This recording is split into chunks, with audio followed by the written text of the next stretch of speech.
Welcome to Niggas Eatin, a tastefully offensive podcast with your hosts, Rory and Temi. Today we have a snack for you because we are all over the place recently with work and stuff, so This is a Munchies episode. our consistencies is lacking, but we wanted to get something out for you today. What is on the menu today? We're going to talk about some music. You know, that guy, Kanye West, came out with an album. And we're also going to talk about some current events. Right, moving on. So, yay, the 2018 album release, Kanye West, with the Microsoft Paint quality album cover. Like, you know the meme? Graphic design is my passion. Right, yeah. That was it. It's yeah. a, 7-track album? It's 7 tracks of stuff. I just pulled that out of my ass. No, it's 7 tracks. Is yeah, it? the whole bit is the whole good music lineup this summer is 7 tracks. Good music. And first up was Pusha T last week. He followed up with the Drake diss. Yeah, after Drake dissed him, and it was like, you're running behind your old man. And Pusha T's like, that's cool, but like, your daddy left you, and you left your kid. Somewhere in here is a Daniel Plainview. I've abandoned my child. Listen, that meme was out there. Listen, wait, was it really? Oh yeah, that meme was out there. They had a meme of him like shirking a baby. They also had a meme of Shucking and driving a baby. You mean? Sure. They also blackface. I got you. Hey, there you go. Mm-hmm. Bam. They also had one of the first game of the NBA Finals where JR fucked up. Wouldn't know. Where JR fucked up the last 3 seconds of regular time, and it's JR. He gets the ball. It's actually Drake's face over JR's face, and the ball is a baby who's tossed to him, and he tosses the the baby away. Oh, no. So beyond baby tossing jokes, Kanye West came out with this album. Yeah. Yay, 7 tracks, and how do you feel about it? It is. It's cause see, when I listened to it, I didn't. Right. I just skipped through the tracks, and All Mine, I believe, is the title of it, has a really cool, like, I don't know what noise. I'm just gonna call it a noise. I don't know what the musical term is, but it's a noise. I was like, oh, that's cute. And that's all that I know about the album is that noise that I liked in All Mine. Yeah. I did not like the first 4 songs, but then those last 3 songs, interesting stuff. That No Mistake songs has a cool sample of a Slick Rick song, and he makes a nice little diss at Drake, like, chill out, light skin. And Ghost Town was probably the best thing on there. That was like a good title. That's one of those good titles. It's because Kid Cudi was on it. Oh no, I'm saying like the title name, like the actual name of the track is a good name of a song. Like Ghost Town sounds fun. Ghosting. Oh man, that's an inside joke. Yeah, it's a deep inside joke. Yeah. But yeah, like even with something like Yeezus, right? Like I absolutely hate Blood on the Leaves. Like nobody, and this is something I think the Pusha track that's dissing Drake. Yeah. That's dissing Drake. Yeah, Infrared. Samples the 444, one of the 444 songs from Jay-Z. Yeah. Which samples a Nina Simone song. And people shouldn't, like, if you're, just don't use Nina Simone in your song. Just don't. Because, like, you just don't. You're hurting Rory's ears. Right. And it's just like, it's Nina Simone. Like, you don't sample Nina Simone. Right? So, Yeezus, Blood on the Leaves, samples, obviously, her version of Strange Fruit. It's a terrible song, lyrically, whatever, but the production is so great and amazing. Right? Yeah. It's an amazing song. Even, like, the way that the sample is used is good. It's just the distinction between this is an anti-lynching song and you're talking about... Fuck them other niggas because I'm down with my niggas. That's another sample. But, like, you're talking about, you know, your side chick or whatever, and you're just... No. Yeah. But, the content is not worthy of Nina Simone. Yeah. But the production is amazing. And sure. Kanye's been an amazing producer since day one. Yeah. This was not a produced album. I don't know. I'm assuming he produced it. He did. It's just like... I think you could flush a toilet and that would be better production. I don't know. There were some interesting things on those last 3 songs. But I'll say that he probably used more of his brain power to make those Pusha T beats hard as fuck. That first, if you know, you know. Man, I went to go pick up some barbecue last weekend. I felt like I was going to pick up drugs.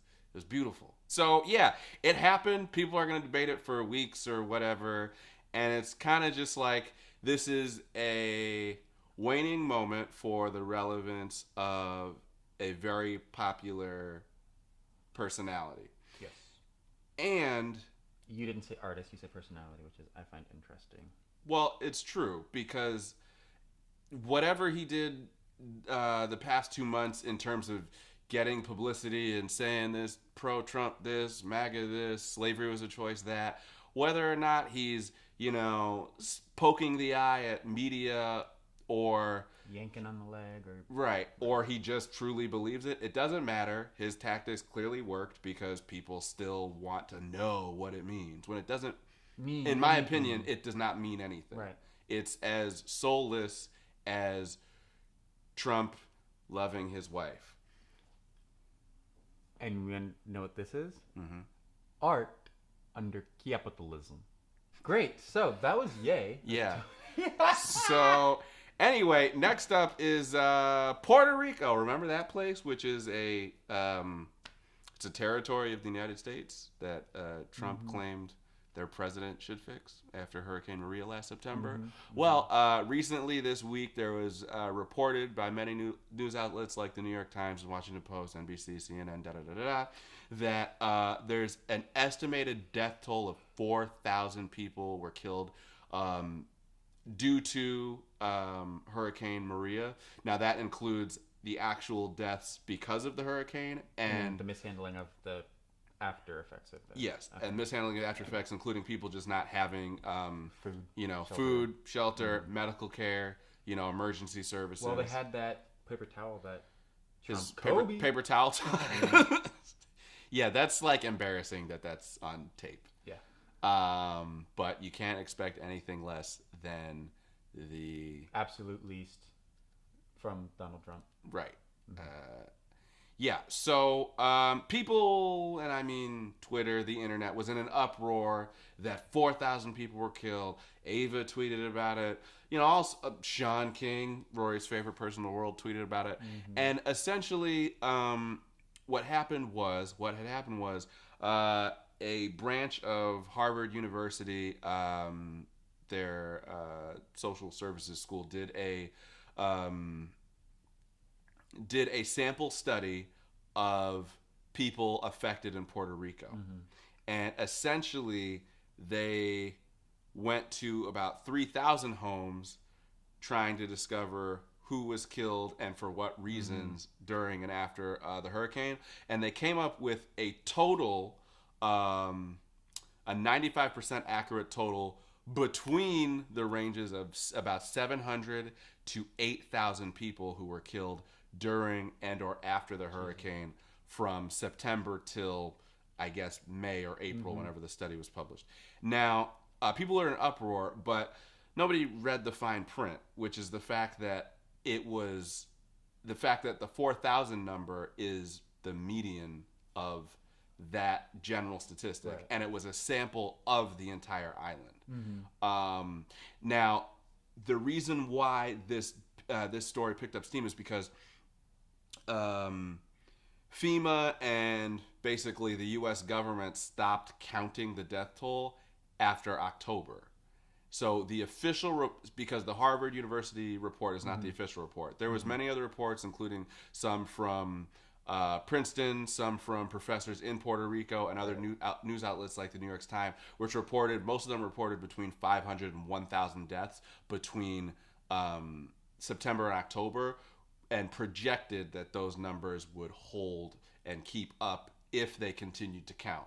But again, Trump's administration stopped counting at the end of October. Wow. So now we're waiting on the official report from Columbia University that they're heading the report of the actual death toll. Regardless, it's still a gross mismanagement of emergency services and needless deaths for simple basic needs like water, electricity, and simple health care, which just continues to prove how inept this administration is. Now, when you say inept, what do you mean by inept?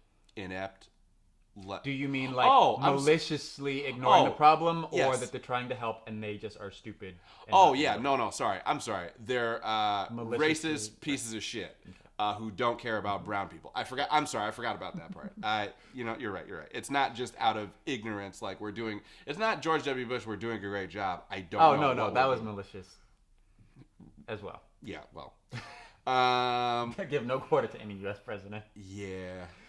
So basically, we're up in arms. People are up in arms about this, but I would be remiss to remind you, as fucked up as this is, people will now remember this next week.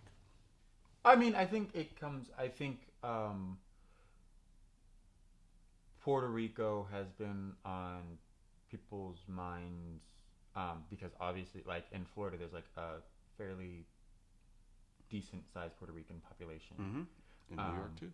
So, like, obviously people that are affected by the hurricane are going to remember it. Yeah. People who are on the periphery, like family back in Puerto Rico, whatever, are going to remember it. So I don't think that it's like, I understand what you mean in like terms of like American sort of talk, what is it called? Like the talking discourse, whatever. Sure. It's going to fade away. But I think that it keeps coming back up, just like the Parkland shooter. Right. The Parkland shooting, I should say. They keep bringing... It's the people who have been affected by that keep bringing it back into relevancy. But the thing is like, I wish nonprofit organizations weren't so shady and malicious, because like using 75% of their to fund their CEOs and their board or whatever, as opposed to actually donating it.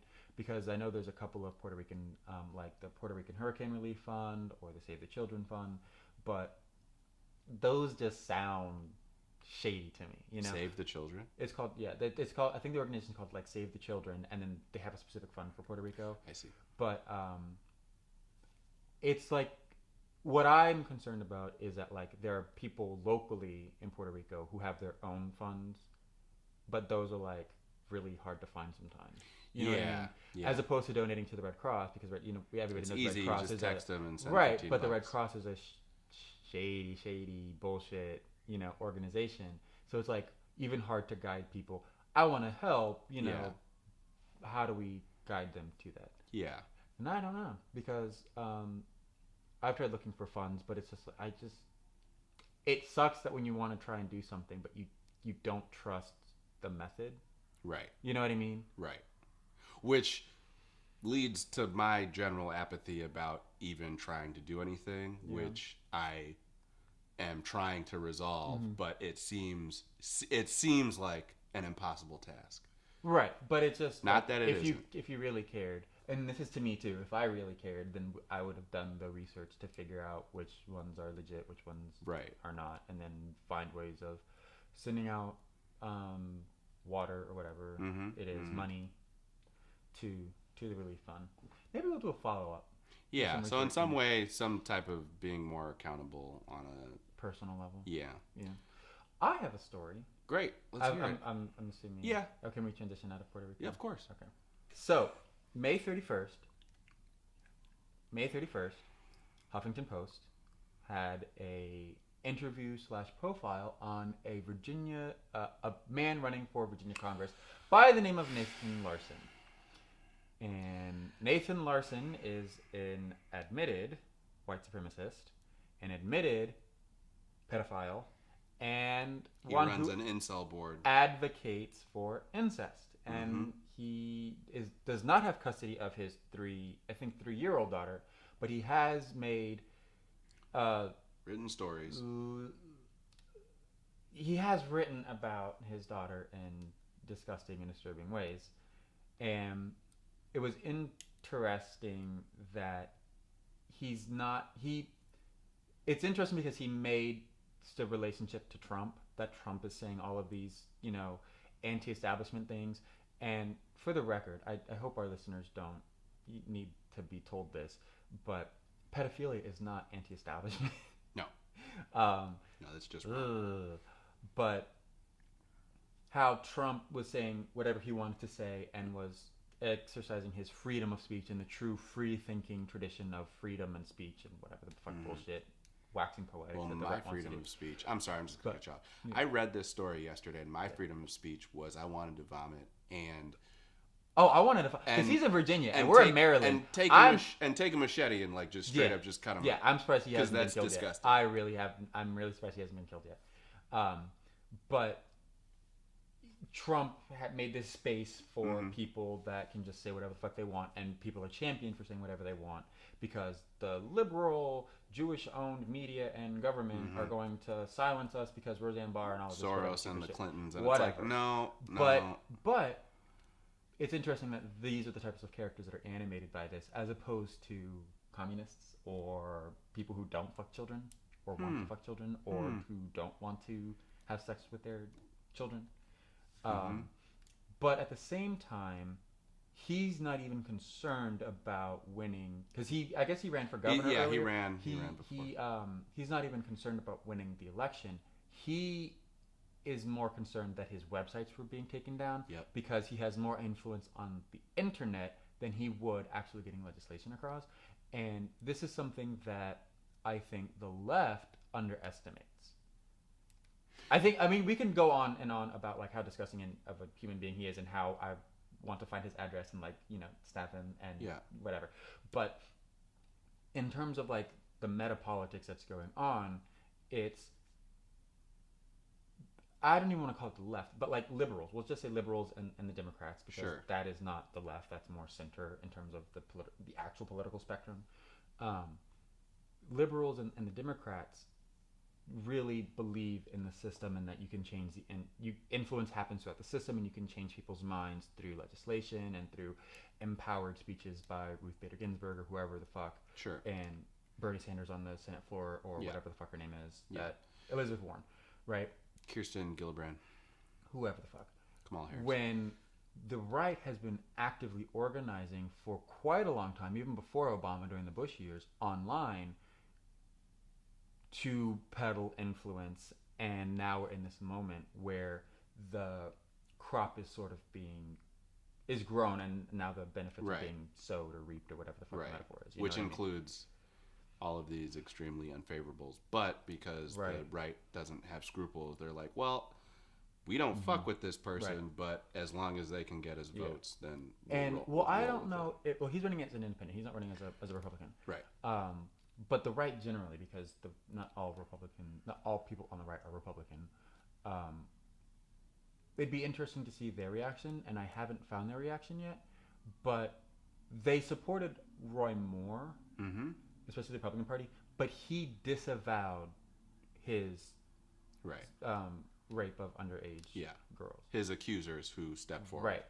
They, nobody would ever do that. Who would ever do that? Like, he seems like a decent man. This guy is like, yes, 100%.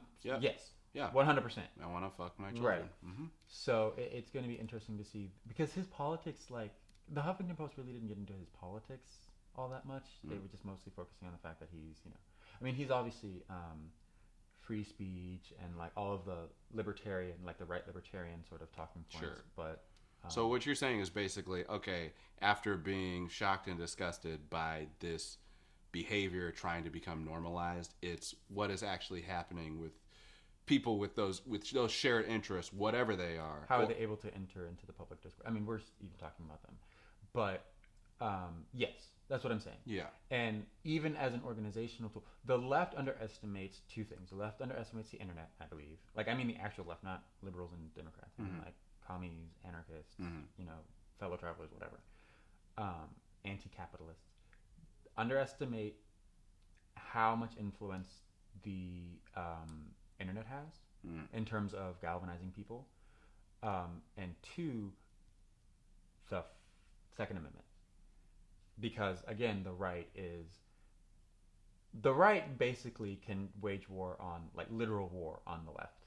Like, if a civil war happened where, like, not maybe states are seceding or whatever, but, like, we're the blood, and they go, like, they have an entire fucking army. They don't even need, like, the National Guard or the actual army with, you know what I mean? Like, because they have all of these stocks of weapons. Yeah. And the left is like, no, guns are bad. And it's like, these people, like, have told, like the right generally, especially the ones on the internet who organize the internet, are just like, we will They're kill ready to people. go. We are ready Yeah. to fucking kill Yeah. or be killed. And let's, oh my god, let's hold hands, blah, blah, blah, blah. Right. Well, So, that's what is very scary because it's more or less like a chokehold on making any inroads to, and even the words of trying to like get out of this mess, which it's like it's not something to get out of. This is the reality that something more heavy is shifting on how we even like actually function in the world. Like the idea that along with this story 10 other fucking crazy things are happening and yet because nobody really has a hold on it. It calls back to when we talked about hypernormalization, where so many stories and actual events are being promoted that are within conflict with each other, that it's hard to actually find the beginning or the end or any way to navigate anything. Right. Including Puerto Rico. Right, including Puerto Rico. And because of that, because like you said, the Second Amendment, if you did try and make peaceful response or resistance, at some point it's going to be met with violence, and there might not be anyone to stop it. Right. Or the people who are supposed to stop it will actively choose not to. Yeah. So it's just, I guess the point, I guess, for Nathan Larson is that, like, this is going to be spun by, look at how, like, the internet, Reddit type of people, the right, all of this are disgusting human beings. There are obviously Democrats that are pedophiles too. Yeah. There's that whole thing about the Clintons and the pedophile ring. Oh yeah, the airplane. Yeah, the airplane. Yeah. So, in the sex trafficking, but scraping that aside, it is really like the strategy. I'm always interested in the strategy of the right because they are running a very effective campaign. Not like a political, but like I'm talking about like a in-game like campaign, like chess type of thing. Kill the brown people. Right, not the politics of like the Democrats, the this actual is the House of the actual kill the brown people. Right. Yeah. So that's that. Yeah. I guess these are pretty much quick notes. I want to end on a lighter note. Please. So before that, I have two things. One, the North Korea meeting with Kim Jong-un and Donald Trump is back on for June. Somehow. Happy Pride. Oh, that was going to be the last one. I'm sorry when you're surprised. Oh. It's back on after some 2 weeks of bullshit of are they on again, off again, as people have described as... That does sound like a gay relationship, though. Right. They're totally into it. I like how you muscle your country. I like how you muscle your country. I like how you won't back down. Kiss me. All right. Oh, my God. Right. I don't speak Korean. No. You know damn well he said I don't speak Chinese. Yeah. We're going to cut that joke, too. He's like, and I don't fuck fat people. Oh, my God. Anyway, it's back on, and it became back on because the head security advisor to North Korea came to meet the president and handed him a big letter that Kim Jong-un All sent I'm to him. thinking of is Blues Clues. Mail time, mail time, mail time. Here's the mail that never fails. It makes me want to back my tail. I've got mail, Melania. So, and the second to last bit is this. Who hasn't been seen in a couple of days? In like 3 weeks. And then you see that she sent some texts like, I'm doing great helping the families of America. It's like, nigga, that's you. On the north lawn of the White House. I don't know if this is photoshopped or not. I just was scrolling through Twitter. It was like a pothole or something, and it's like a conveniently like misplaced piece of grass. And it's like, that's where Melania escaped from. Wow. I mean, she might not even be there. I mean, Bitch might be gone. The whole family, well, you know. So Trump's going to Camp David this weekend to do whatever with his son-in-law, his whipping boy, his super hot daughter, who he also is incestuous about. Maybe he's on one of those incel boards. And his other daughter, Tiffany. Yeah, she got invited. And Melania's not going. No, she's going to be in the White House. I did do quotes for some reason. Yeah, she might not even be there. For some reason, Michael Ian Black is super obsessed with wondering, why is she not being pressed on being part of the administration? It's typical in the American system for the First Lady to actually be an active member of the administration. Roosevelt ran the country. What did she do? What was her name? Eleanor Roosevelt did some shit. She ran the country. No, she did what did she do? She did something for somebody. I forget what it was. She had some special program. Okay. Obama with the vegetables and the get up and go. Right. Your favorite, Tippy Reagan? I don't know her name. She basically ran the country for the last 2 years or whatever. No, that was Tippy Gore. Sorry, whatever Reagan's name is. Oh, Nancy Reagan. Yeah, Nancy Reagan, basically. She died.